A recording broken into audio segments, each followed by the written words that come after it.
that was inserted by the National Assembly wasn't part of it at the start of this budget. But when it was presented to the National Assembly, they decided to insert, as they always do, which is what they call the padding.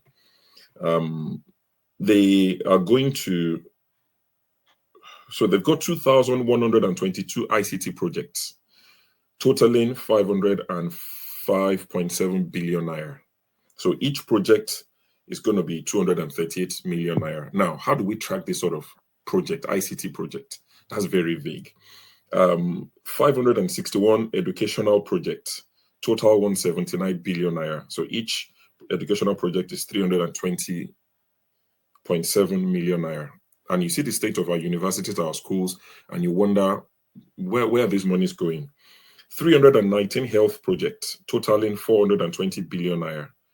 And that's 1.3 billion per project. 32 traditional rulers would get empowering projects, totaling 6.74 billion. Each traditional ruler out of these 32 guys would go home with 210 million. So if you wonder why some of your favorite obas and emirs and whatever they call themselves don't speak up, it's because of things like this. So that's part of what the National Assembly have inserted. 1,380 roads are going to get 1.44 trillion naira. That's a lot. So each road on the average will be getting 1.04 billion. And the last three, which are left as the last three, because I'm going to, compare them to other things in the world. They've got 24 security cars, totaling 11.7 billion naira. 24 security cars. Each car would cost 487 million naira. So when you're complaining about the senators 120 million, that one are chicken change. These security cars, I don't know what, maybe it's to go to Zambeza Forest so they can all-terrain type of car, I don't know. But each one is 487. As at Monday, when I wrote this down, I checked the CBN website to see the rate, the exchange rate. The closing rate as at that day on Monday was 1,583 naira to $1. So when I did the conversion, each security car will cost you and I $308,000. Each security car. They're buying 24 of them. The next one, they say they're going to bore 587 boreholes. And that's going to cost a total of 114 billion naira. So each borehole would cost you and I 213 million naira. Now, anybody can find out how much they dig a borehole. You can find out. Peter B did some, go and verify from him, as he would say, how much did it cost him? He did them recently. There's an American chap called Mr. Beast. Just go on YouTube and type Mr. Beast borehole. He bore holes for them in part of Africa, which annoyed some Africans and say, this savior mentality Igbo people have. We didn't ask you, it was the politicians of those countries because he put them to shame. He did over 100 across Africa.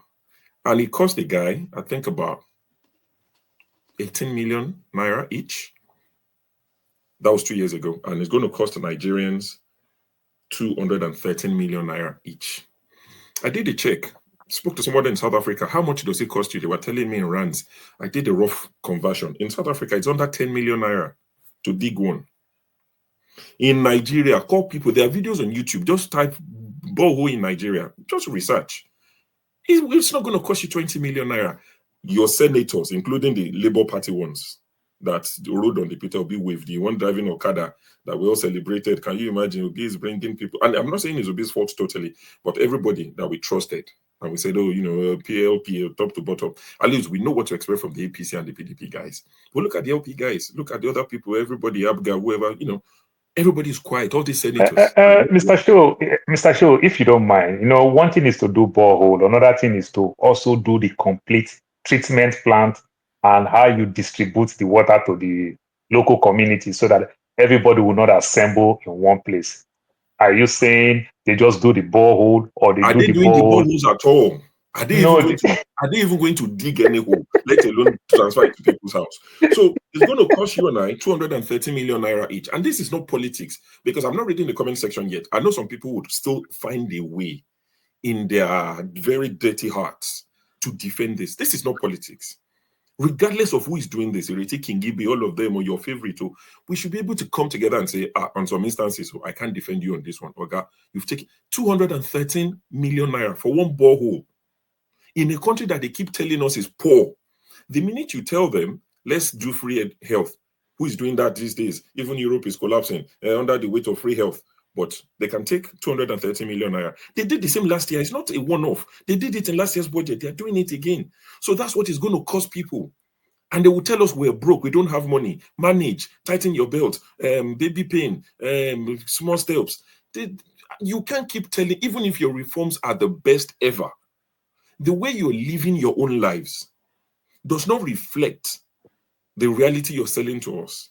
It doesn't reflect it. And this is why I have a problem with them. So if I was to rate this government now, based on the things I'm telling you, how do you want me to rate them? I'll push it back to you. And the last one, solar powered street lights.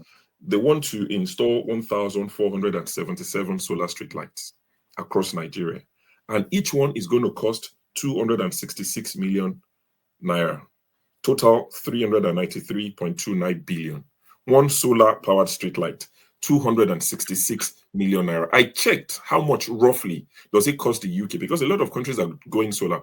How much roughly does it cost the UK to install one? And it came to about £4,000, which is about 8 million naira.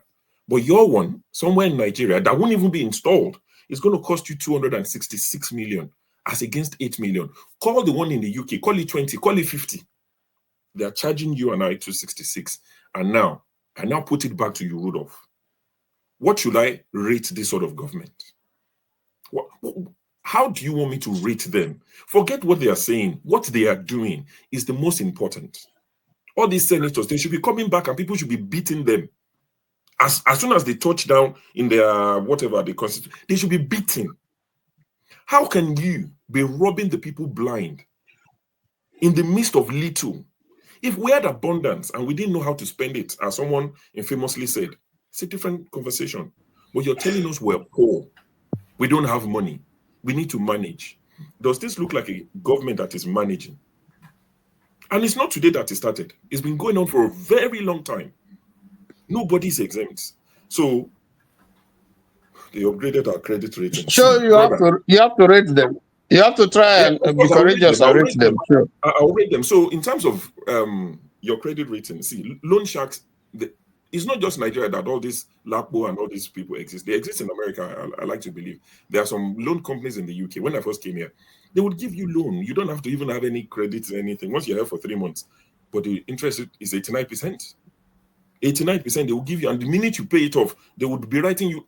I had them over 20 years ago. I had them. I would apply. It was interesting. Credit system. I would apply. They'll give me 200. I say, hey, me 200. I'll just go. I will blow it. As soon as I finish paying it, before it finishes, they will say, you are eligible for more. I already have like £60 to pay you people. You want to give me 400 now? They'll just double it. That's not new. It can happen. They can increase your credit rating. But what I've said, we cannot deflect from that. Our legislators are criminals. It's not fair on the people. So if I'm to rate them based on what they are doing that I'm saying here, I'll give them a 0 over 100.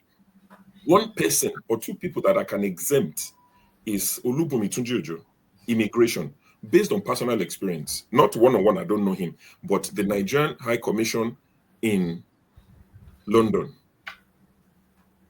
is improved. Big time. It's not what it used to be. You apply for your passport. It might take you a while to get the date, but you go and capture and you get your passport the next day. Max 2 days. We used to wait 3 months. So that guy, whatever is done well. And I hope they don't frustrate his effort. And this guy, as much as it pains me to say, the one that bought cutlasses for his people the last time, this guy from Delta now. Aviation. Okay. Yeah, I'm talking to my brother, Keyamo. He's doing some beats with our airports. Things are improving.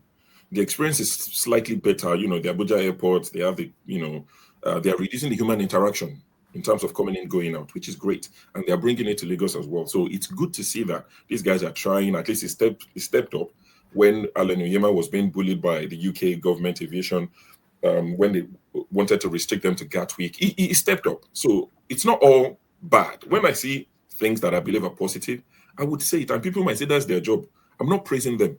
I'm just saying well done for what they've done. I'm not praising them. I'm not thanking them, but they've done a good job. And I hope that they continue. So rating this your people, I'll give them, the rest of them 0 over 100. They are just petty thieves.